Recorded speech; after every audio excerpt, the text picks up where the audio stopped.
Assalamualaikum warahmatullahi wabarakatuh. Selamat datang ke rancangan kami, rancangan BTZ. Dan episod hari ini ditajakan khas oleh teman-teman kami dari Hartanah Bros. Hartanah Bros menawarkan one-stop solution dalam hal-hal jual beli sewa rumah. Bukan calang-calang ejen, dah 15 tahun dalam bidang real estate. Alright, so any masalah, can call them or lungsuri laman mereka, Facebook, IG mereka, Hartanah Bros SG.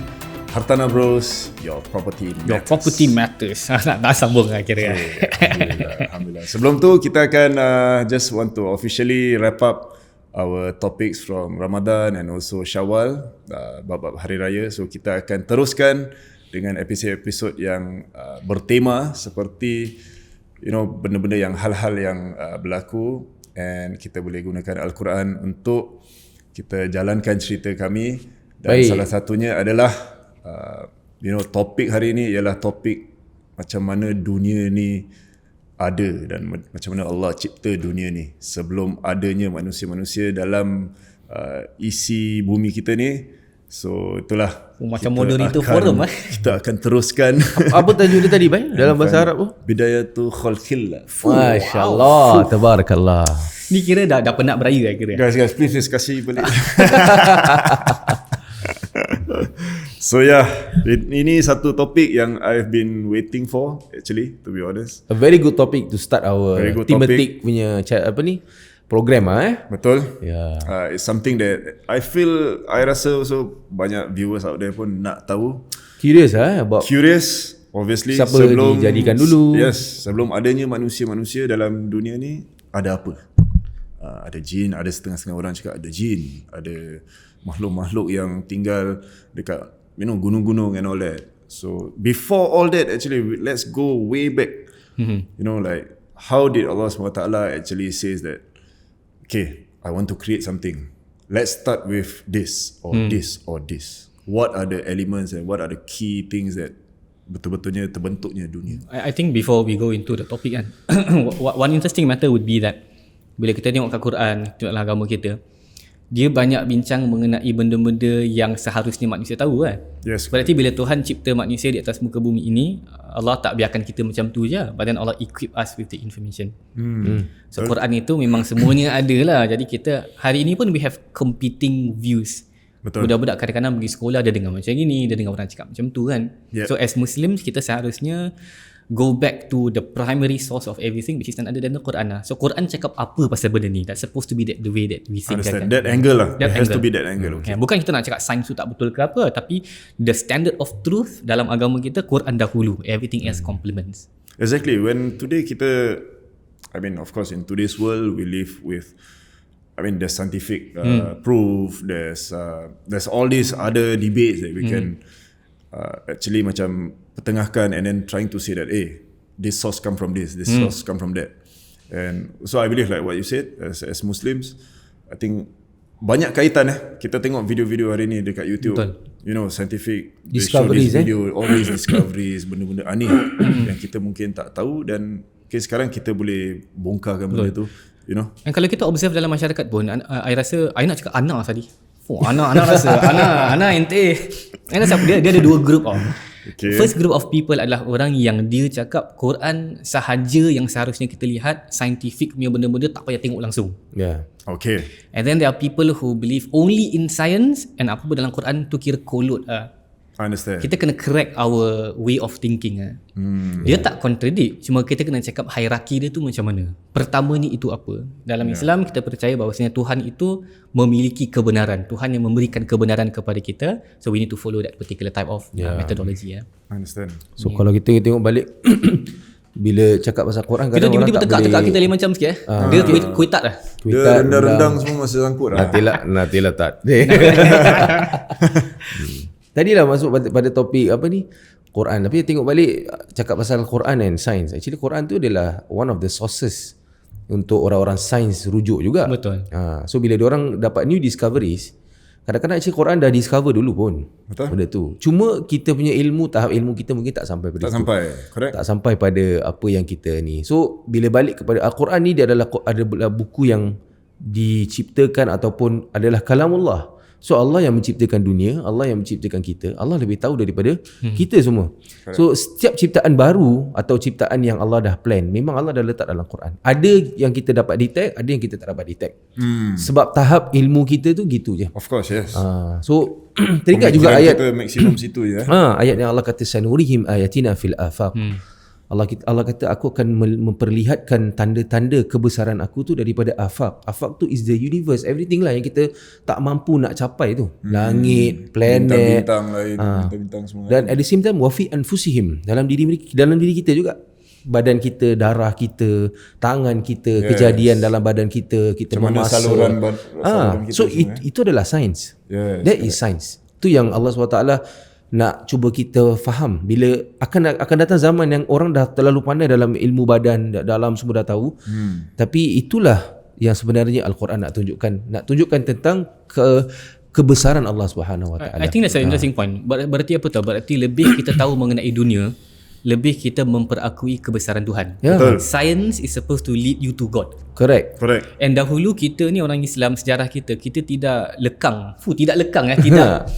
Tidak kosong tak kosong daripada saintis-saintis lah. Malah kalau kita belajar sejarah tu, kebanyakan scientific theory, penemuan sains datang daripada orang Islam pun. Banyak. Right? And diorang punya mindset adalah kita belajar benda ni, kita nak tahu lebih, kita nak faham supaya kita kenal Tuhan. Lebih beriman. Am I right to say that Allah sengaja taruh all this sifatkan benda ni, ilmu ni, information ni kau cari. Of course. Tak, you Bila tengok kau ayat cari, tadi. yes, correct. Ayat tadi hujung dia Allah kata hatta yatabayyana lahum annahu al-haq.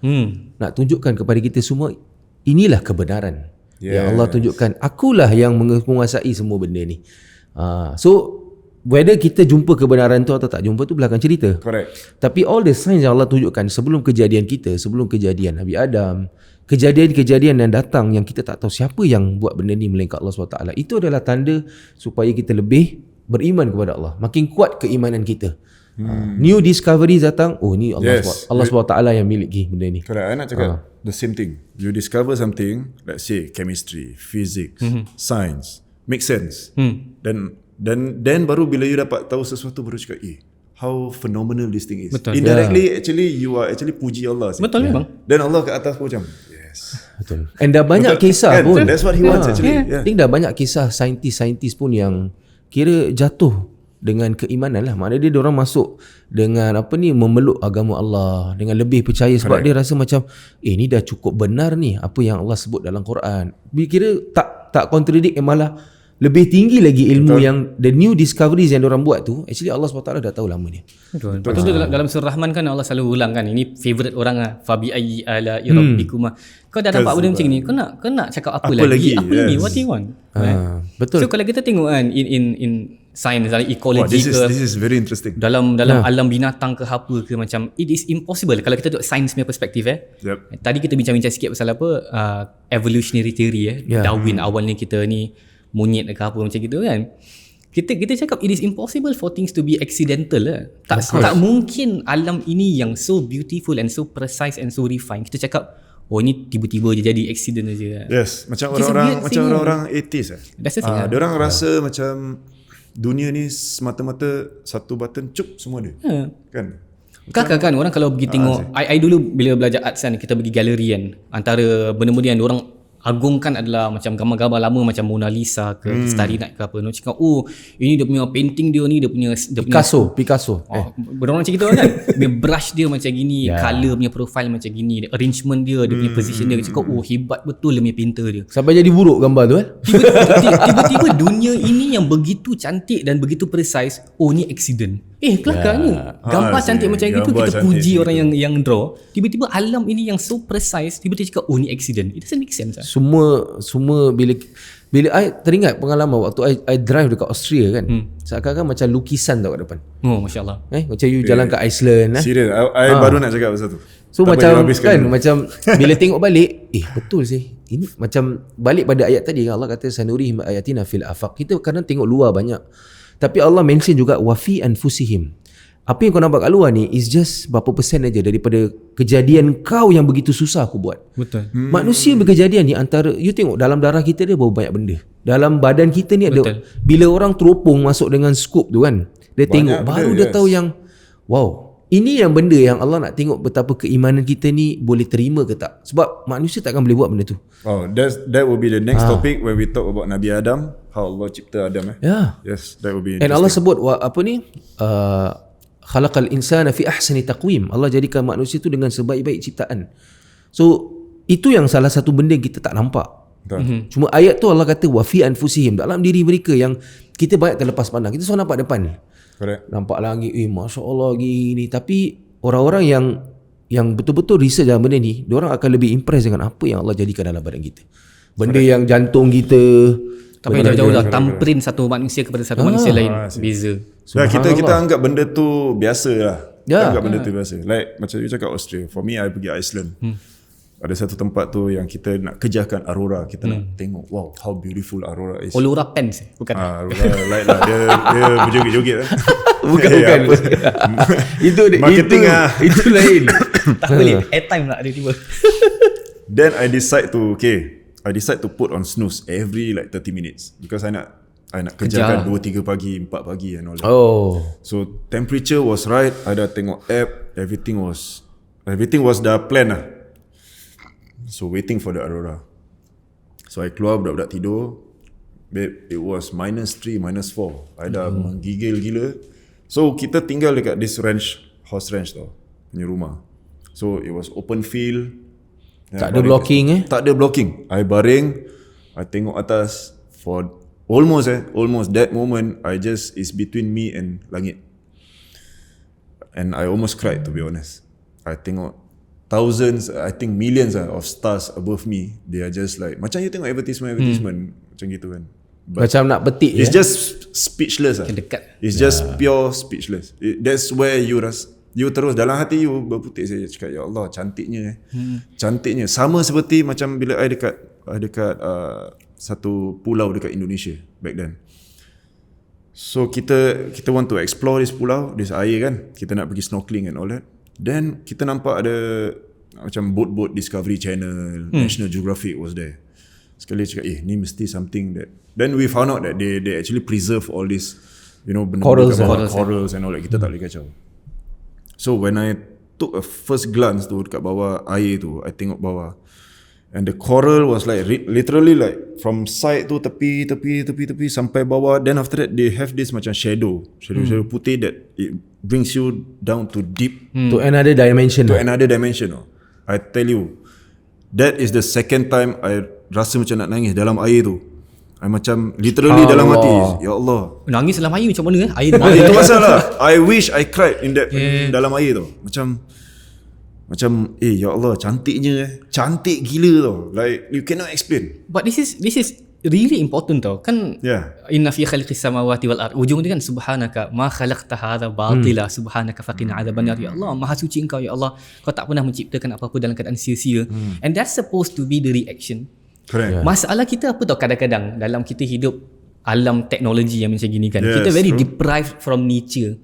And I do believe honestly, bila kita jauh dengan nature, kita juga kadang-kadang, I'm not sure whether this is right to say, kita jauh daripada Tuhan. Betul. Maksudnya apa? Ini tanda-tanda Tuhan kan? Jauh daripada mensyukuri nikmat apa yang ni. I ingat satu time tu dekat Arab Street. Time tu hujan, ni cerita random sikit tapi tak apa lah. I nak keluar. Arab Street apa nature dia? No, human nature. agak lunta tak ada. Tak, I nak cross road. Time tu tengah hujan.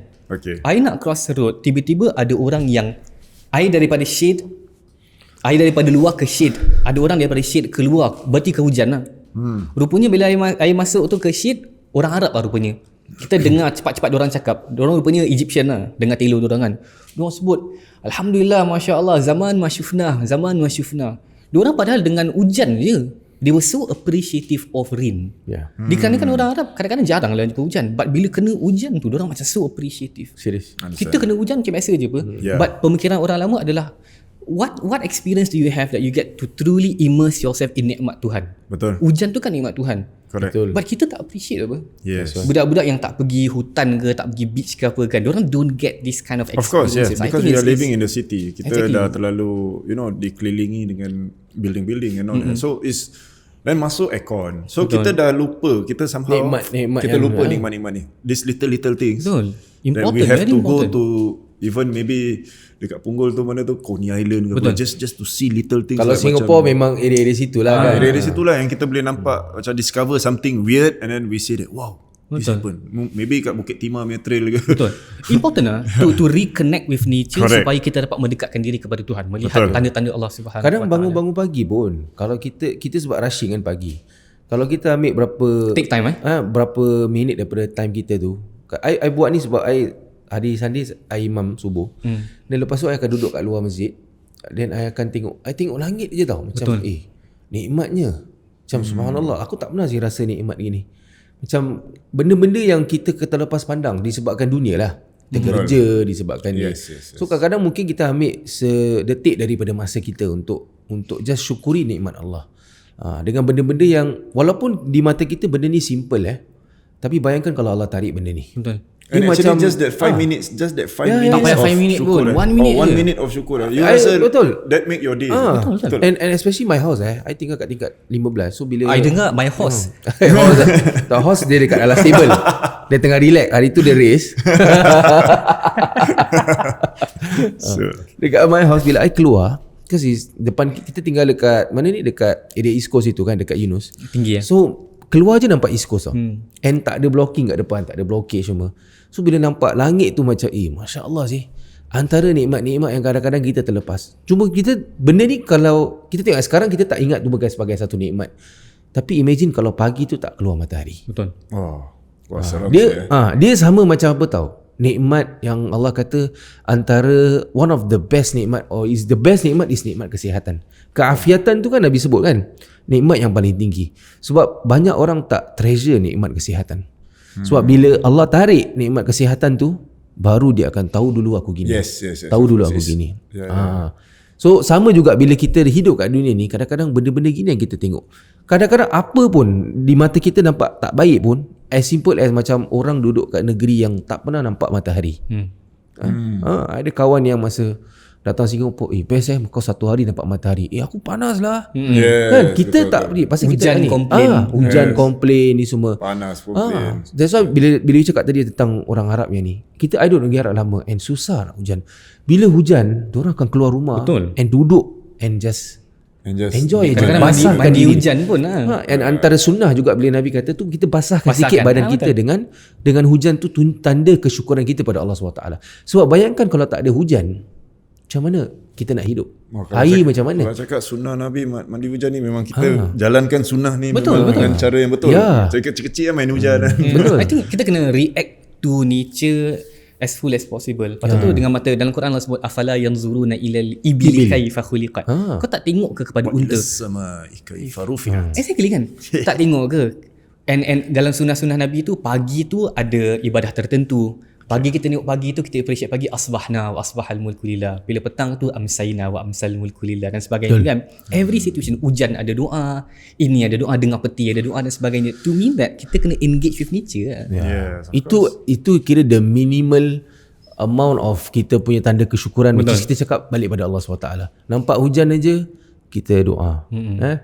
Nampak matahari macam pagi kan, asbahna wa asbahal mulku lillah. Nampak malam pun satu nikmat. Berapa banyak orang yang tak bertemu dengan matahari dan malam pun tak bertemu dengan, macam kita you pergi Iceland, bila orang akan rasa panas? Orang tak rasa panas sih.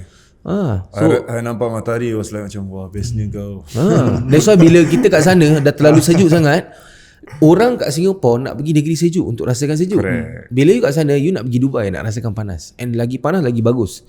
Jarang aku dapat rasa panas ni. So could be nikmat untuk orang lain, tapi satu benda yang kita tak nampak. Actually semua ni nikmat. Betul. Semua. That's why macam you cakap tadi tentang ayat afala tu, dalam Quran Allah sebut dalam 50 lebih kali tentang afala. Afala yanzuruna ilal jibali kaifa nusifat wa ilal ardi kaifa sutihat. Simple-simple surah-surah lazim yang kita biasa baca, tapi kita tak into detail. Kenapa Allah cakap suruh kita tengok pada bumi, pada langit, pada gunung ganang, macam mana? At the end of the day, ini semua adalah nikmat Allah. Tapi macam berbalik kepada semua nikmat ni, bayangkan kalau ini, macam you tadi masuk dalam air, macam kita nampak gunung, I nampak macam lukisan depan I. Bayangkan inilah dunia, apatah lagi kalau syurga. Allah. Syurga tu. Allah kata, ada pepatah Arab yang kata apa ni? Yang mengatakan bahawa dunia ini indah apatah lagi kalau nikmat syurga yang kita dapat. Yang Allah kata dunia ni mungkin 1% daripada nikmat syurga yang Allah janjikan. Bayangkan kita. aurora dekat syurga Sekali Allah, aku nak aurora kat rumah aku boleh. Betul. Amin. Kalau masuk syurga. Amin. InsyaAllah masuk syurga. Amin. InsyaAllah kita bersangka baik kan. Tak tahulah kena celup tak tahulah. Mudah-mudahan tak. Okay, baik. Na'udzubillah. Masuk. Nauzubillah. Kan? Kita Nabi kata kalau boleh jangan sampai kita ada niat yang macam kita ni mungkin kena celup, pasal celupan api neraka tu kita tak tahu macam mana. Yes. Nabi Cakap describe kalau boleh jangan terbayang sebab tu usahalah selagi mana kita mungkin kita hidup kat dunia ni sebagai abir sabil, macam orang yang just traveller kan, melepaskan kepenatan dia duduk sekejap kat dunia ni untuk nak sambung perjalanan dia menuju Allah tu, kita ambillah peluang yang sedikit ni untuk buat sebaik-baiknya untuk dapat syurga yang Allah janjikan kepada kita. Another issue yang kadang-kadang kita kena fikirkan juga adalah while we speak about all of these beautiful things over the time pun ada isu-isu environment yang berlaku lah. Betul. Right? So depletion of pokok-pokok, lepas tu isu ozone layer dan sebagainya, kering, tak ada kering hujan, dan sebagainya, tempat yang tak pernah snow tiba-tiba ada snow, air tiba-tiba turun, water level naik, water level turun. Ini semua, and Allah sebut dalam Quran zaharal fasadu fil barri wal bahri bima kasabat Aydin aydinas. nas. So as Muslims, antara perkara yang kita kena buat juga adalah to take care of earth. Okay. Itu di antara tanggungjawab kita. Kena ada environmental movement kan. Seharusnya kita orang Islam ni on the forefront. Serious, kita need to take care of that. So ini kita going back to that issue of penciptaan alam dan sebagainya. The reason that Allah Subhanahu wa taala sebut kita di atas muka bumi ini, qala rabbuka lil malaikati inni ja'ilun fi ardi khalifah. We have created you on earth to none other than be a custodian or a steward of earth. Jaga dunia ni. Macam kat library dia. Custodian. Macam dictionary tu. Custodian semua keluar. Kita tahu custard dia. Custard kita tahu kita tahu cream custard aja sih. Tapi betul itu point menarik sebab apa tahu? Bila kita tengok tadi tentang ayat yang Allah sebut tu kan. Zaharal fasadu fil barri. Mana Allah SWT sebelum kejadian kita, Allah dah tulis dalam Lauh Mahfuz, dalam Al-Quran pun Allah dah tuliskan benda tu yang Allah tahu akan berlaku kerosakan ni atas kerosakan kita lah. Maknanya kita yang merosakkan dunia. Allah dah tahu. Allah dah tahu benda ni. So antara kewajipan kita sebagai orang Islam untuk menjaga dunia ni. Sebab tu Islam menggalakkan ataupun malah benda kewajipan is menjaga kebersihan. Betul. An-nadhafatu syatrun minal iman. Betul tak kan? An-nadhafatu syatrul iman. Kira antara perkara cabang yang dikatakan perlu dalam keimanan kita adalah kebersihan. You perhatikan yang during COVID ni time that 2 years how the environment change Diorang tunjuk before and after. Dan laut ni makin biru. Betul. Sampah-sampah dah tak ada. Betul. Tiba-tiba tempat yang you pernah tengok video yang tempat yang tak ada ikan, tiba-tiba dah ada dolphin kat situ kan. Binatang pelik-pelik. Masya-Allah. Pelik-pelik, and then the skies are much berbiru-biruan and all that. Lagi clear mata kita lagi. Cakap biru-biruan macam asal apa salah. Betul lah. Sedap lah bunyi dia. Kita belum even masuk langit je kita. Langit aja sebab aeroplan tak jalan. Aeroplan tak jalan, langit bersih. Langit bersih sih. Betul. Tidak minyak, asap, laut cuma East Coast bersih tengok. Betul. I think kita kena kapal-kapal ni tak jalan kan. Kurang orang mengencing kat dalam laut tu kan. kita kena revive this notion of jaga dunia. Dunia ini adalah our responsibility sebagai seorang Muslim tau. Allah. Lepas tu my wife is an advocate of this particular matter. Going green lah, biodegradable punya benda-benda kan, plastik kurangkan dan sebagainya. And lepas tu tak ada pinggan mangkuk kat rumah je. Tangan lah kata. we try to do as much as we can lah. Because we find it to be not only just a worldly responsibility but a religious responsibility. Satu amanah lah. Satu tu ibadah lah. Kita khalifah kan. That's part of it lah. Apa yang kita boleh buat. Nak kena cakap part 2 sih. Nak kena buat part 2 because we haven't even enter about kalau kita ada today. Macam environmental ni advocate ke apa ke, orang yang fight for this kind of thing, so kita boleh invite juga. You can send us email lah insyaAllah. boleh. Time lagi sikit lah. Sikit lagi ya. Okay lah. Aduh. So kita cakap pasal permulaan ni adalah apa yang Allah jadikan di atas muka bumi ni lah. benda-benda yang kita terlepas pandang. Sebelum kita masuk pada kejadian Nabi Adam tadi kan, kita first topic tu kan, I think ni topik bagus untuk kita sedar bahawa sebelum adanya kita tengok nikmat-nikmat yang sekarang ni dah terkenal dengan nikmat adanya macam-macam lah terlebihnya dengan benda-benda materialistik kan. Kadang-kadang nak rasa bahagia dan gembira kat dunia ni bukan susah, senang sebenarnya. Actually benda-benda senang. Pakai mata je sih. Cuma simple things, cuma how we define happiness dengan satisfaction dalam diri kita ni, sebab kita tak relatekan tu dengan kesyukuran dengan Allah. Betul. Banyak yang kita buat, kita hanya mengatakan oh ni memang dah ada. Ya. Hujan alah normal lah Singapura hujan. Bila tak hujan Macam kita nampak bintang, kita happy je. Orang cakap, yalah kau nampak star je kau. Yalah biasa je tiap satu hari imagine satu hari Allah ambil ni semua. Itu yang baru akan timbul ni. Sebab tu dalam ayat Allah kata la in syakartum, very simple, kau syukur la azidannakum, aku akan tambahkan daripada semua kebahagiaan, keamanan, keselesaan dalam hidup. Syukur aja. So syukur ni tak mestinya kena banyak. Tapi syukur ni adalah balikkan semua kebaikan tu kepada Allah Subhanahu Wa Taala. Dia lebih powerful kalau kita boleh bersyukur dengan sedikit. Betul. That's much more powerful. Tapi sorry to say, ni a bit sensitive lah. Kita sometimes hidup harian kita ni macam kita only bersyukur bila kita ada duit. Always mengait dengan duit. Nikmat tu Nikmat tak limited. Always selalu kita nak kena fahamkan lah benda ni. Bila kita cakap syukur tu is all aspect lah. Macam kita tak boleh macam duit, dan bila kita terlalu duitkan diri kita sangat pun, bila tak ada pun nanti benda-benda lain yang nampak bintang, nampak matahari, nampak tu semua dah tak ada makna sih. Betul. Dulu my teacher pernah cakap, if money is the only thing you have, you're a very poor person. Betul. I agree. Kan? Tapi ini benda pun Allah dah sebut dalam Quran. Betul lah. Yang manusia ni kejadian dia adalah tafakhurum fil amwali wal aulad. Dia berbangga dengan adanya kelebihan dari sudut duit dan aulad. Allah kata zuina linnas, Allah hiasi manusia ni hubbus syahwat, suka pada benda-benda yang best. Hubbus syahwat. Minan nisa, wanita, Banin. wal banin, anak-anak lelaki. Orang Arab memang suka dengan anak lelaki. Satu kebanggaan bagi mereka. Aku nak lelaki berapa? 10. Wah, kebanggaan. 10. Allah sebut lah, Allah tahu wal qanatiril muqantarati minadh dhahab, pinggan mangkuk, perhiasan-perhiasan yang dibuat daripada minadh dhahab, daripada gold, wal fiddah, daripada perak, wal khailil musawwamah, tunggangan yang baik. Khail zaman Nabi is kuda. So zaman Nabi siapa yang ada kuda tu means dia hebat, because kuda bukan murah. So ini benda is fitrah manusia. But how you react dengan nikmat-nikmat ni? Sebab tu ada yang Allah berikan mereka, contoh macam Abu Bakar, orang yang banyak rezeki, ada banyak duit, dia disalurkan pada Islam. Uthman bin Affan, sampai sekarang kita tengok masyru'at Uthman bin Affan, projek-projek, orang dah tak ada kat dunia, orang dah tengah relax kat dalam kubur dekat tunggu masa nak masuk syurga. Nama dia kat mana-mana kat Masjidil Haram. Account dia membesar. Maknanya dia pahala dia bergerak sebab sekejap macam bila mana, Uthman buat investment ni, buat baru hotel, buat baru punya tempat, bantu orang dah. Ini adalah how Allah tak marah kalau duit tu banyak. Allah tak marah kita untuk jadi kaya. Tapi how you gunakan duit kekayaan tu untuk ni. Sebab kalau you miskin pun, ada orang miskin dia menyusahkan orang. Betul. Dan kemiskinan dia tu membawa dia kepada kekufuran juga. Itulah Allah ni kasih dia ni kaya, tak kasih aku miskin. Jadi dua-dua ada pros and cons. Kalaulah kemiskinan dia tu membawa dia kepada lebih zuhud pada Allah, baguslah. Tapi kalau dia kaya tapi dia zuhud pada Allah, dia bantu orang, at the same time dia macam Uthman, daripada berapa meter Nabi dah boleh bau wangi-wangian dia. Sebab zaman tu wangi-wangian dia je paling mahal. Nabi kata Uthman tengok duit nak datang. Terkenal dengan orang yang mempunyai duit, tapi tengok dia punya sumbangan kepada Islam. Sama juga Abu Bakar, berapa banyak yang dia melepaskan menjadi hamba, jadi orang biasa. Bilal. Banyak. So, ini benda-benda yang kita kena faham. Bukan salah untuk jadi kaya.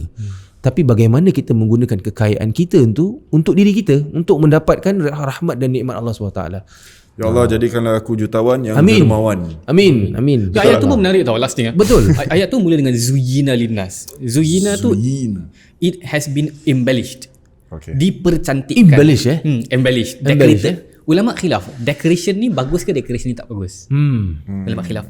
So dia semua benda-benda urusan dunia ni dia neutral. Betul. Dia boleh ke sini, dia boleh ke sini. Setiap nikmat itu, it depends on how you react to them. Correct. So going back to the issue of nikmat yang Allah berikan kepada kita dari sudut kejadian dalam dan sebagainya, again going back to that particular issue, being grateful lah. I think a grateful person is always a happy person. Betul, masya-Allah think. Kadang bila cakap pasal nikmat, ada orang yang tak pernah datang, dia tak pernah merasakan kesakitan. Bila sekali rasa sakit, nikmat untuk dia. Betul. Dia merasakan Benda baru lah. satu benda yang buat dia munajat pada Allah. Ni benda tak pernah. Orang yang kaya, orang yang tak pernah ada isu, tak pernah ada masalah, sihat dia, tiba-tiba Allah tarik kekayaan dia, Allah tarik dia ni. Dia tak tahu sebenarnya Allah tarik tu benda adalah satu nikmat untuk dia. Kalau dia realize yang inilah sebenarnya nikmat, dan benda ni kita dah rasa waktu COVID. Sebenarnya nikmat waktu Allah tarik kita dalam COVID tu, actually kita boleh hidup macam biasa je. Actually orang-orang yang into nak mengejar kekayaan lah actually dia boleh hidup macam biasa je. Bila datang COVID baru dia realize, happy juga hidup gini. Happy juga rumah macam gini. Happy juga macam gini. Happy juga raya tak payah 10 rumah balik. Yes. Betul tak kan? Macam sekarang ni kita dah start balik kan. Correct. Tapi dulu pun happy. Orang-orang tertentu yang special-special yang kita pergi pun jadi kahwin. Majlis 500, 1000 dulu. Sekarang jadi 50, 100 orang. And jadi juga majlis Jadi tu. juga. Yes, correct. Disebabkan how we define nikmat Allah Kadang tu. macam Allah pun in a way macam dia nak try to adjust mindset kita sikit. Betul. Keep fine tune sikit. Korang ni manusia-manusia sini. Aku tune sikit kepala otak. Dah kat mana korang ni kan? Come. Dah melebih ni sini. Macam gitu kan. Tu ayat yang I nak tutup lah. Allah kata alladzina idza asabathum musibah. Orang yang apabila Allah memberikan kepada dia satu musibah, qalu inna lillah. Dia kata tak apalah, aku ni milik Allah, wa inna ilaihi rajiun, dan kita akan pulang pada dia. Maknanya dia bila satu ujian datang pada dia, dia tahu yang ujian ni memang milik Allah SWT. Dan ayat tu relate pada ayat yang Allah kata la yukallifullahu nafsan illa usaha. Dia tahu yang Allah SWT tidak akan membebani dia dengan bebanan yang dia tak mampu untuk lepas dari bebanan tu. So itulah yang kita nak cuba terangkan yang kita cuba nak praktiskan dalam diri kita lah. Nak mengamalkan, which is benda bukan senang. Tak senang untuk keluar nampak matahari, Masya Allah kan. Hari-hari nampak. Tapi bayangkan kalau tak ada, itu satu tanda kiamat juga tu. Antara tanda-tanda yang terbesar adalah matahari tak terbit. So dunia akan gelap, air akan berkurangan, makanan dah tak cukup. Betul. Jadi sebelum benda-benda ni datang, kita make sure lah adakan sedikit sikap kita ni syukur dengan yang sedikit, supaya bila banyak tu kita lebih bersyukur pada Allah Subhanahu Wa Taala. Amin. Sampai sini saja kita bertemu. Yes, kita belum even masuk topik kita This is part 1. This is just the muqaddimah. I see you in part 2. InsyaAllah. Terima kasih semua.